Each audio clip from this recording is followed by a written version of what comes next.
गणपती बाप्पा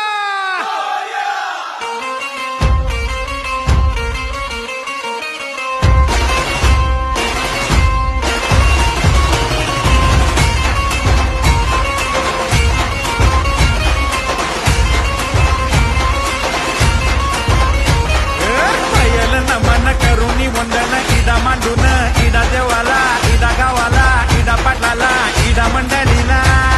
आम्ही सांगतो नमन तुम्ही ऐका हो गुणीजन